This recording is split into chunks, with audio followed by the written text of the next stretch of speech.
Assalamu alaikum, dear democratic people at home and abroad. An election is not just about the day we cast our votes. What unfolds in the period leading up to the election is also crucial, as it sets the stage for what happens on the voting day.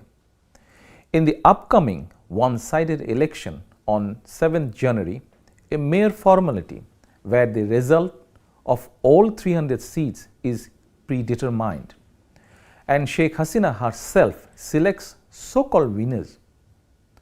The pre-election environment is marred by state-sponsored violence and human rights violations.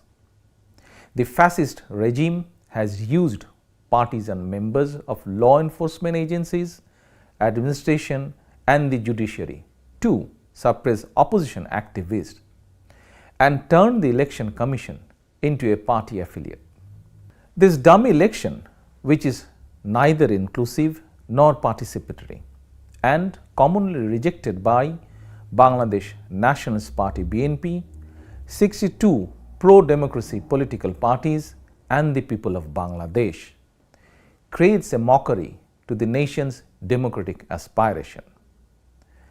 The intensity of Awami League's internal clashes and killings highlights that with or without political opposition or public participation, it's a party with violence ingrained in politics. The tainted election in 2014 and 2018 and widespread irregularities in the by-elections over last 15 years prove that fair and credible election at any level is not possible under Sheikh Hasina. In 2014, Awami League grabbed automatic victory in over 50% seats, with not a single candidate competing against them. In 2018, the ruling party stuffed ballot boxes on the previous night, completing the election before it could formally begin. In 2024, having no credibility domestically and internationally, they are creating dummy entities to show artificial inclusion, including participant candidates and political parties, and even fake voters and observers. Not only that, Awami League is pressuring 12.8 million people by threatening to remove their social and financial benefits if they don't vote. As an organized decision, the party is trying to compel voter participation nationwide by instructing them to submit their relief cards, as well as threatening to cancel their civic services, utility connections, national ID cards and home eviction. There are alarming reports of voter intimidation among government organizations. For example, Ansar and Village Defense Party, who boast 6.1 million members, being instructed to secure votes for themselves and their families. Shockingly, the police higher-ups are conducting meetings with the ruling party leaders to increase voter presence by force. Coercive measures like postal voting for all government employees and local government manipulation with benefit threats underline unprecedented irregularities. These kind of manipulations were rooted in BNP's grand rally on last 28 October, which changed the political landscape.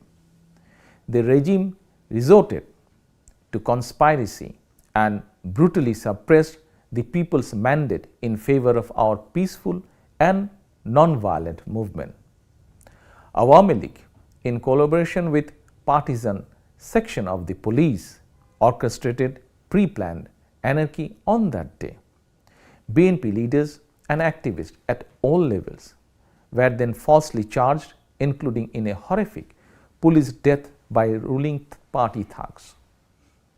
In the last 2 months, around 25,000 of our party members have been arrested and 28 innocent individuals have died, including 9 in the police custody. These brutalities are based on the regime's self-inflicted and sabotage violence, such as targeted assaults on buses, trains and private establishments, causing the loss of lives and damages to assets.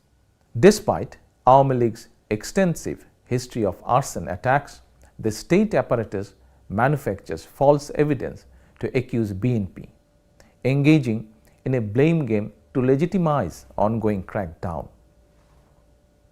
I am providing just 2 examples among thousands to underline that there is absolutely no substance in the politically motivated cases against our party's 5 million members and every democratic activist from every aspect of society who have challenged the government in some way. The Agriculture Minister's recent statement that all jailed BNP leaders would be released if they agreed to participate in the election is a reflection of a sheer judicial injustice. On the other hand, the quick release of a BNP leader who compromised by meeting Hasina and received Awami League nomination with all charges dropped overnight reveals further erosion of the rule of law. Regardless of what transpires on 7 January, this Awami League government remains illegal and illegitimate. If autocracy clings to a globally integrated Bangladesh, it will have a spillover effect on our international friends and development partners. Hasina's attempt to retain power by force for a 3rd term would slide Bangladesh towards a one-party state, expanding its alignment with authoritarian governments and fostering further isolation from the democratic world. As the main opposition unifying the nation, BNP is dedicated to restoring the power that continues to be unjustly taken away but rightfully belongs to the people of Bangladesh. We pledge to align economically and strategically with democratic nations and institutions and implement domestic policies and initiatives to empower all Bangladeshis with freedom, equality and justice. Towards that goal, and with the support of the international community, the pro-democracy people of Bangladesh aim to ensure Sheikh Hasina's resignation and establish a neutral, non-party election-time government, paving the way for a real election, the election that will truly reflect the will of 120 million voters. Thank you all.